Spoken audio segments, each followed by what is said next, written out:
Merci d'être sur la télévision Labari pour le journal de ce jour, samedi 3 juin 2023. Mesdames et messieurs, bonsoir et bienvenue à tous. Nous débutons ce journal avec la situation au Sénégal, avec une nouvelle journée de manifestation ce samedi 3 juin 2023. Les Sénégalais étaient encore dans les rues de Dakar et de certaines villes pour soutenir l'opposant Ousmane Sonko, condamné par la justice sénégalaise. Des manifestations qui ont fait au moins 9 morts.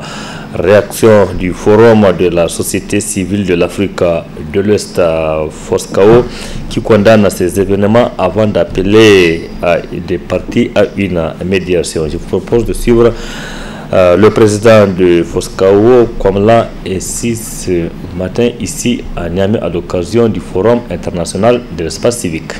Nous nous inclinons devant la mémoire des gens qui sont décédés. Nous déplorons toujours les morts quand il y a des violences politiques. Nous dénonçons les violences politiques, nous les condamnons. Et dans toute démocratie, il y a toujours des points de divergence et il faut s'asseoir, dialoguer de façon pacifique pour régler les choses. Donc déjà, on condamne la violence politique. La violence politique n'a pas lieu d'être. Et nous savons aussi que nos pays sont encadrés par ce que nous appelons le protocole de la CEDEAO sur la démocratie et la bonne gouvernance. Et tous nos pays de la CEDEAO ont ratifié, ils sont encadrés par ces tests. Et dans ces tests, c'est très clair que la liberté de manifestation est garantie, la liberté d'expression est garantie, et les forces de l'ordre aussi doivent user de moyens équilibrés, raisonnables pour pouvoir encadrer les manifestations. Donc, dans ce qui se passe, nous appelons vraiment les acteurs politiques à se ressaisir, à s'asseoir, à respirer profondément et à discuter. Discuter, à faire un dialogue politique inclusif, un dialogue franc, pour trouver des terrains d'entente pour que la chose publique soit gérée de façon équitable. Et nous les invitons à inclure la société civile pour apporter des solutions, des contributions pour, dans le cadre de ces dialogues politiques-là. Nous appelons aussi les leaders politiques, les leaders religieux, les leaders traditionnels à aider à user de leur influence pour pouvoir amener les responsables politiques à assumer leurs responsabilités pour que la paix puisse revenir au Sénégal. L'autre chose que nous voulons appeler, c'est surtout la CEDEAO. La CEDEAO doit jouer aujourd'hui et plus que jamais son rôle.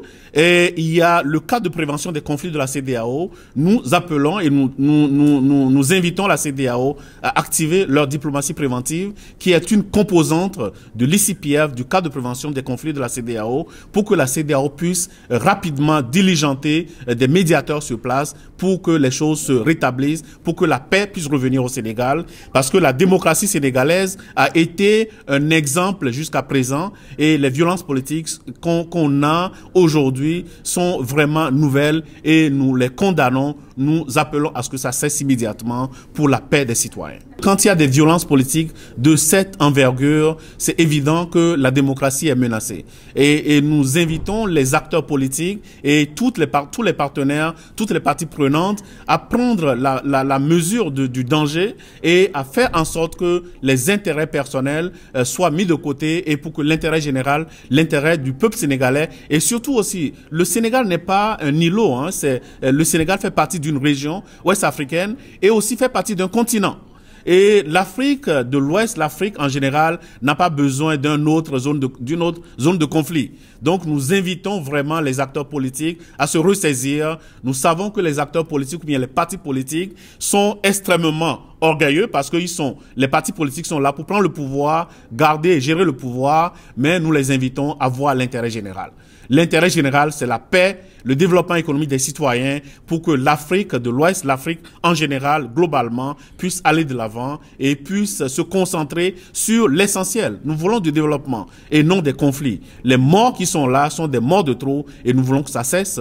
Nous appelons encore une fois les acteurs politiques à user de leur maturité, de leur amour pour le peuple, pour l'intérêt général, pour que le Sénégal retrouve sa paix et que la CEDEAO joue son rôle encore une fois et que la CEDEAO invite la société civile.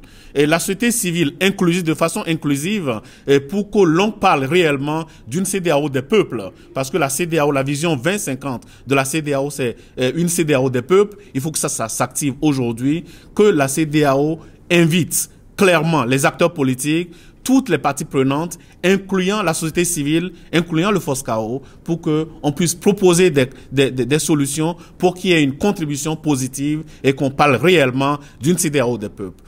C'était un instant comme là. Ici, il est le président du Forum africain, donc de la société civile, notamment de l'Afrique de l'Est, à FOSCAO, qui réagissait relativement à la situation au Sénégal.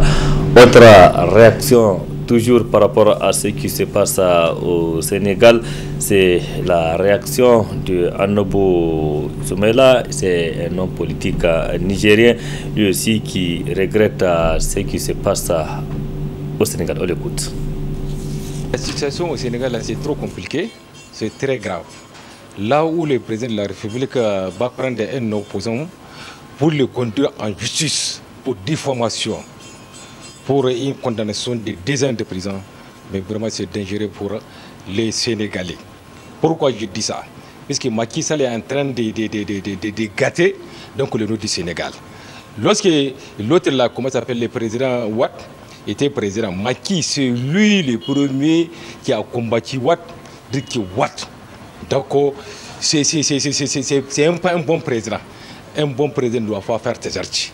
Aujourd'hui, lui, son intention, c'est de violer la Constitution pour aller faire une troisième mandat. C'est pourquoi il est en train de faire tout pour que, comment il s'appelle, Sonko doit être condamné, donc ne peut plus aller aux élections. C'est ça la raison. Mais c'est dangereux pour le pays. Aujourd'hui, ce qui se passe au Sénégal, là, tu vois, il y a des milliers de jeunes qui ont sorti, dit non à Macky Sall. Dit non à Macky Sall. Aujourd'hui, il y a beaucoup de morts au Sénégal. Nous, ceux que nous connaissons au Sénégal, on ne connaît pas le Sénégal, un pays de guerre, un pays de violence. Aujourd'hui, ce monsieur-là, vraiment, il a amené une tension très compliquée dans la ville de Dakar et dans les autres villes du Sénégal. Le Sénégal, tout le monde connaît le Sénégal, c'est un pays de paix. C'est un pays qui n'a jamais été en violence ou un coup d'État ou quelque part là. Vraiment, mais à son arrivée là, vraiment, moi, j'ai vu l'intention du président de la République sénégalaise, vraiment à son intention. Si ce monsieur-là, il n'a pas libéré ce monsieur-là, il n'a pas collé la paix à ce monsieur-là, vraiment, ce qui va arriver au Sénégal là, vraiment, que Dieu garde le Sénégal. Tout ça, c'est faux. Sa condamnation là, c'est illégal. Puisqu'ils sont portés, oui, c'est la diffamation, ils sont portés à la justice. La justice a dit non. La demoiselle qu'ils ont amenée à la justice là, qu'est-ce qu'elle a dit là? C'est faux. Donc pourquoi le condamner? Pourquoi le condamner? Quel motif? Quelle erreur il a fait pour le condamner, pour le donner 2 ans de prison? Moi je pense que ce qu'il a fait là, c'est pas bon. Il n'a qu'à retirer sa plainte et coller la paix à ces messieurs-là pour qu'ils se préparent pour aller aux élections. C'est ça la meilleure solution. Autre réaction par rapport à une autre affaire, c'est cette réaction de l'acteur de la société civile nigérienne El Hadj Salisu Amadou relativement à la suspension donc, de la subvention du carburant au Nigeria. En tout cas, c'est le tout nouveau président de ce pays voisin, Tinubu, qui a fait cette annonce le jour même de son investiture, le 29 mai dernier à Abuja. Une décision qui n'est pas sans conséquence ici chez nous. Réaction de El Hadj Salisu Amadou. C'est une décision de lourdes conséquences pour la simple raison parce que le Niger et le Nigeria, nous partageons une frontière à peu près de 2200 et quelques kilomètres. Ça c'est d'abord un. Ça c'est du point de vue frontière. Et puis on partage les mêmes réalités. Et d'autre part, par rapport à ce carburant dont lui il dit qu'il va enlever la subvention là. Mais c'est ça qui a fait renaître le pays, c'est ça qui a fait grandir le Nigeria. Le Nigeria, on l'a connu dans le carburant. Donc il voulait que ça s'arrête. Il veut que par exemple que les gens du Nigeria vont se rabattre au Niger pour payer du carburant. Non, pas du tout. En fait, ce qu'il devrait comprendre, l'enjeu, c'est stratégique et ça dépasse la façon dont lui il veut qu'il maîtrise ça dans ses propres mains. On n'a pas vu que ça veut dire qu'aujourd'hui, en fait, même le maïs, maintenant ça a grimpé après 27 000, 30 000. que les gens sont en train d'acheter à 15 000. Au Nigeria, je vous dis d'abord, pas ici d'abord, parce que ça c'est après, parce que c'est après que ça va se sentir au Niger. C'est-à-dire la situation, elle sera intenable sur tous les deux pays. Je vous dis que ce soit entre le Niger ou le Nigeria, ça je vous dis, franchement, ça là, ça veut dire que c'est une position qu'il doit revoir ça. Moi je pense, ça veut dire que dans tous les cas, ça là, vous écrivez la date. À partir de maintenant, moi je sais que ça veut dire qu'il sera entouré d'autres conseillers et je pense, raison gardée, il va revenir sur sa solution par rapport à ce qu'il avait dit. C'était là la réaction de l'acteur de la société civile nigérienne El Hadj Salisu Amadou relativement à la suspension donc de la subvention du carburant au Nigeria, annonce faite par le nouveau président Tinubu Ahmed le 29 dernier, donc lors de son investiture, une décision qui n'est pas sans conséquence sur les activités socio-économiques ici au Niger, où dans certaines régions déjà les conséquences se font sentir. Autre aspect de cette édition, rendons-nous à présent dans la région de Tilaberi, précisément dans la commune de Karma. Là-bas, c'est pour nous intéresser à une activité exercée par des femmes de la dite commune, une activité normalement qui devrait être exercée par les hommes. Suivez plutôt, c'est un reportage signé Boubacar Ibrahim et Sadou Doumi.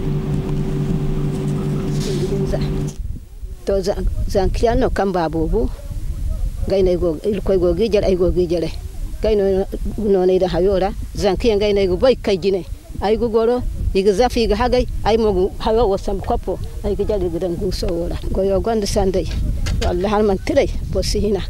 Un témoignage assez touchant, n'est-ce pas?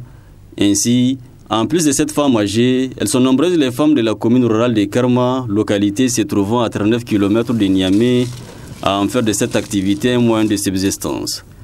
Et il s'agit en effet de l'extraction d'un ensemble de petits cailloux appelés aussi graviers. Un gagne-pain assez ardu qui ne laisse malheureusement pas la misère et qu'elles disent exercer malgré elles. Tondo goyo no tir goyo. Tondo goyo mo irgo di ara masala. Irgo di problem. Tondo wone wo kango bandu wo. Achin gu iddu. Chefon e ba chin iyidam. Im kaga sambu ben koye chefo yang garaw. Dini bo non noro mo zambar iddu. Gun hayo wocine kan iddu iye igadan irwe bare zai mono go gati sanda kirgo diara de kan dindu tondo ko astar gidai di koy mo da dai din sambu istar gudunu kalbor ma hare kalbor mi tibon sanda kirgo diara barkan gondu kokari boraga te semen hinka amdu barka sindu kokari te ba handa hanu gudune we tondo ino matinde o kan bon tondo godi duwane wo duwane ay te ba semen kay go mot ko banim ka sambay si ay ndo ba hay kan le mar kan ka ga sambe ba je margin yaran gane wala zambar yiddu no hin mar ki go ga sambe si bay amma zambar de hire kan bayda. En dehors des difficultés en lien avec l'activité exercée, ces femmes disent être confrontées à un manque d'eau potable dans leur localité. Pour assouvir le besoin en eau potable, elles font recours à des procédés qui peuvent nuire à leur état de santé. Bismillah tondo goyo agogi dorandi il kwara mo hari hay kunno sirse tone hari nguno ga isame bore ig ka ga nerirse 1000 francs tone de follon de bon dam bidon ra bidai gu wal bidai iddu ngina gate im ka gwani a haro chefo ya haure gwara ka der bor ka kogoso kusma sai gwara safun hawai gwara wadin no irg sabai ga ai wo kan go salam bi man sankine wallahi har janga sai nan ho curgu sai ai gondu mo ai gondu ho gine amma wallahi ir ho curgu sai kan irsin da harse. Bien que peu reluisante pour être exercée par une femme, cette activité leur permet d'avoir la considération auprès des gens. Et il vaut mieux cela que de parcourir les villes à longueur de journée pour implorer la clémence des passants. Tout de même, elles invitent autorités et bonne volonté à se pencher sur leurs difficultés en eau potable.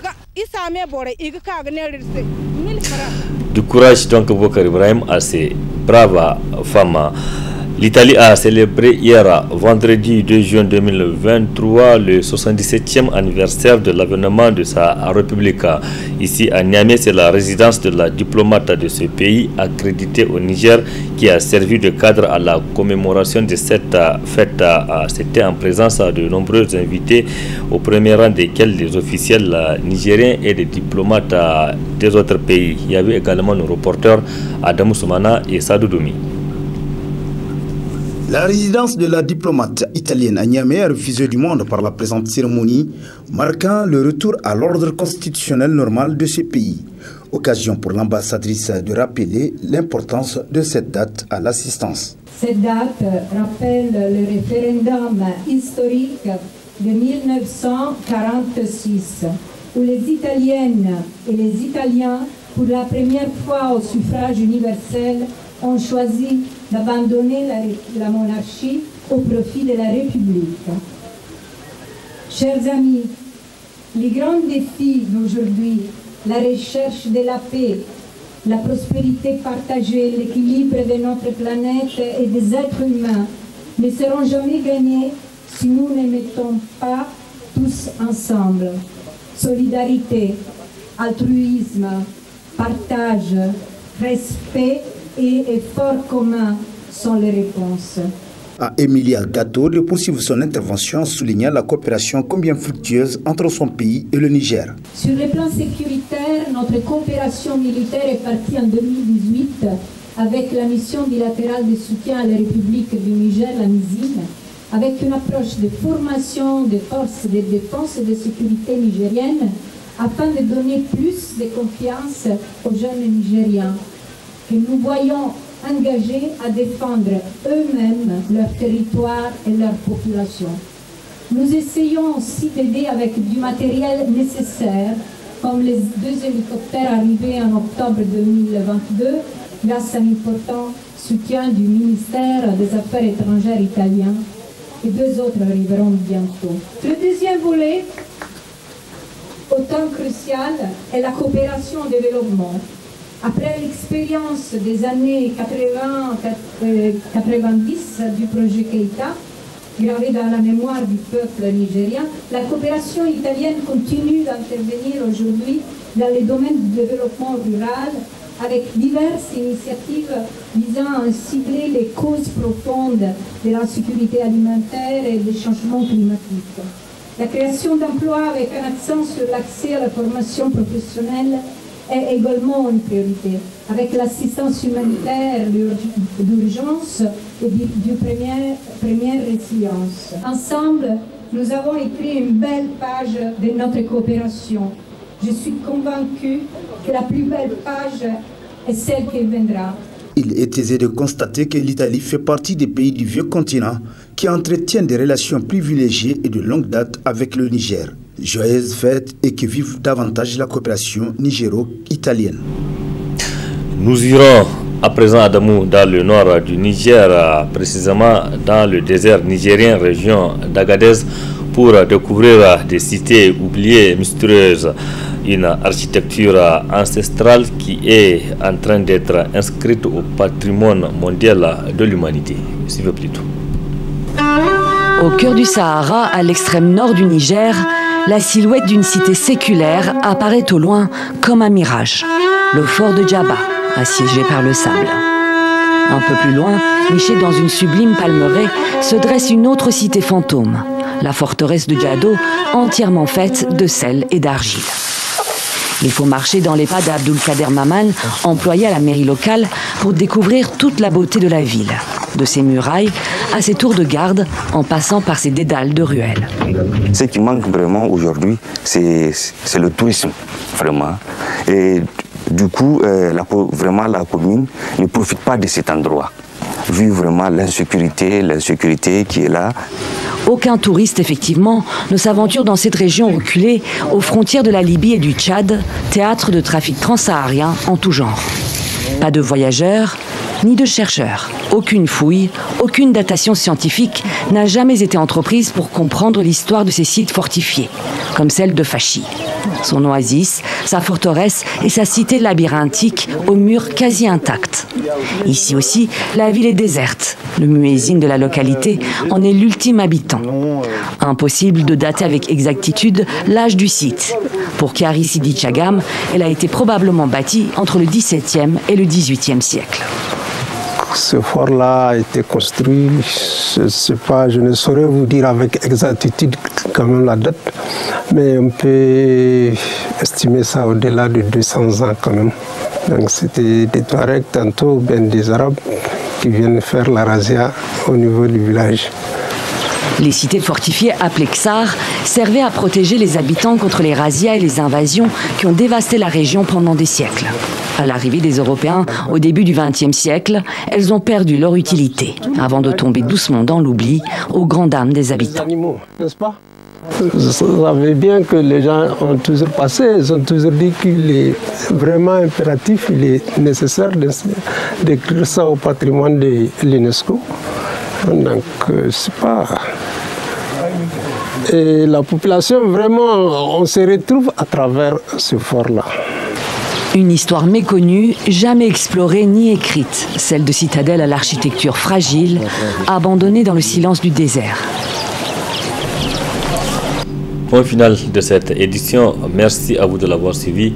Restez en compagnie du programme de la télévision Labari. Excellente nuit à toutes et à tous et bon week-end. Au revoir.